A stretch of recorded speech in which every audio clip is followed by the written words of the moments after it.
tell me that I'm never. Halo semua, salam sejahtera Malaysia, tuan-tuan dan puan-puan yang amat dihormati. Sebelum ini kita sudah mendengar Muhyiddin Yassin tidak lagi mahu mempertahankan jawatan beliau sebagai Presiden Bersatu, sebagai pemimpin nomor 1 di dalam Bersatu. Namun akhirnya Muhyiddin telah menarik balik keputusan itu dan melakukan U-turn dengan mempertahankan jawatan bagi Presiden Bersatu itu pada pemilihan parti akan datang. Dan beberapa sebab termasuk antara sebab Muhyiddin Yassin tidak mahu meletak jawatan ataupun tidak mempertahankan mahu mempertahankan jawatan sebagai presiden adalah sebab istri beliau. Namun ada juga yang berkata kerana ramai ahli tidak mahu Muhyiddin Yassin letak jawatan dan memberikan peluang kepada parti pemimpin lain untuk menjadi presiden. Berkaitan dengan pemilihan Parti Bersatu, ini keputusan terkini daripada Bersatu. Pemuda Bersatu sokong 5 jawatan tertinggi tak dipertandingkan. Maknanya Muhyiddin pasti mempunyai harapan yang cerah untuk terus menerajui Parti Bersatu, untuk terus menjadi pemimpin nomor 1 Bersatu.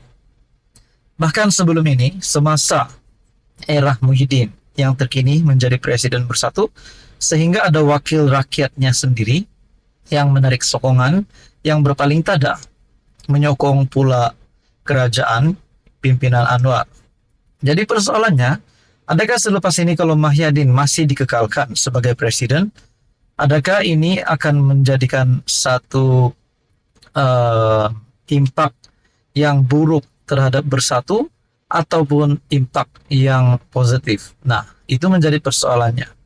Dan mungkin ada juga beberapa ahli di dalam Bersatu yang mahu pemimpin baru yang lebih muda ataupun pemimpin baru. Mungkin Hamzah Zainuddin, Azmin Ali jadi Presiden Bersatu, atau mungkin ada nama besar yang sepatutnya jadi Presiden Bersatu bukan Muhyiddin. Nah, rasanya mungkin ada juga ahli di dalam Bersatu yang berpikiran begitu. Pemuda Bersatu ataupun Armada menyuarakan sokongan penuh ketetapan agar 5 jawatan tertinggi tidak dipertandingkan dalam pemilihan Parti Oktober ini. Ketua Armada Wan Ahmad Faisal Wan Ahmad Kamal berkata, ia bagi memastikan keharmonian dan kesepaduan dalam Bersatu dalam menghadapi cabaran politik semasa. Ini formula terbaik demi kestabilan parti dan mengukuhkan lagi kedudukan PN yang semakin mendapat tempat dan sokongan di hati rakyat yang berbilang kaum dan agama. Saudara-saudara, persoalan yang saya timbulkan sebelum ini, kalau Muhyiddin Yassin tetap menjadi Presiden Bersatu, jawatan itu tidak dipertandingkan, mungkinkah terdapat penyokong-penyokong Bersatu sendiri ataupun ahli di dalam Bersatu sendiri yang mahu Muhyiddin mengundurkan diri? Bukan kerana tidak menyokong Muhyiddin, tetapi mahu memberikan peluang kepada pemimpin baru menerajui parti. Jadi saudara-saudara, apa komen Anda berkaitan dengan isu ini? Sekian saja, teruskan bersama di dalam channel ini. Halo semua, salam sejahtera Malaysia, tuan-tuan dan puan-puan. Terima kasih kerana terus setia dan bersama di dalam channel ini. Ada penyokong daripada PN dan pembangkang yang berharap PN dah cukup jumlah untuk jatuhkan Anwar. Ada yang kata Muhyiddin Yassin ataupun mungkin ada pemimpin di dalam PN yang mahu Anwar tumbang. Ada yang mahu Anwar dipecat, letak jawatan, hilang sokongan. Sudah pasti musuh politik Anwar, musuh politik kerajaan perpaduan hari ini, mahu kerajaan ditumbangkan. Tapi dengan cara yang macam mana? Adakah ada ahli parlimen di dalam kerajaan hari ini yang akan beramai-ramai tarik sokongan Anwar, sehingga kan itu boleh menumbangkan Anwar, sehingga kan kerajaan perpaduan akan ditumbangkan dan pilihan raya umum akan diadakan. Bercakap tentang PN dah cukup jumlah, dah boleh tebuk atap ataupun tumbangkan Anwar. Rasanya dalam masa yang terdekat ini belum ada pun kabar angin PN akan jadi kerajaan mengalahkan Anwar. Saudara-saudara, persoalan yang seterusnya, kalaulah PN jadi kerajaan, bagaimana pula dengan persepsi dan pandangan rakyat?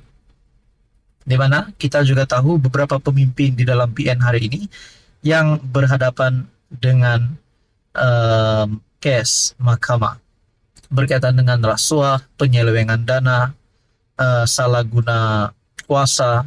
Jadi saudara-saudara, masih adakah rakyat mahu pemimpin yang terlibat dengan kes mahkamah? Ataupun itulah sebabnya PN tidak lagi boleh jadi kerajaan selagi masih ada isu-isu sedemikian.